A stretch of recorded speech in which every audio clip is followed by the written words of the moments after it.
Assalamualaikum dan selamat sejahtera. Saya Masri Sani Kasmoy dari Isuzu Malaysia Senan Berhad, LCV Training Department. Pada hari ini, saya akan menerangkan fungsi-fungsi yang terdapat pada our new Isuzu D-Max 2021. Jadi, untuk tahu fungsi-fungsinya, jom saya akan tunjukkan.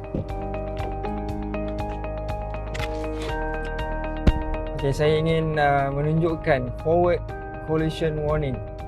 Okey, kita akan dapat perhatikan di meter saya jika saya mengekori terlampau dekat dengan kenderaan di bahagian hadapan, apa yang akan berlaku, dan suruh saya tekan brake. Okey, itu adalah forward collision warning. Dan ini pula cara untuk saya menunjukkan bagaimana autonomous emergency braking berfungsi.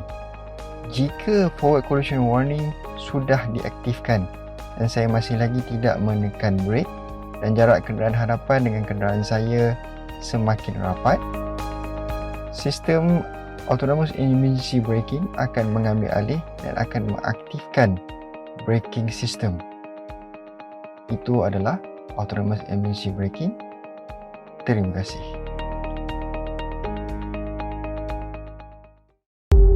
Breaking boundaries. The all-new Isuzu D-Max.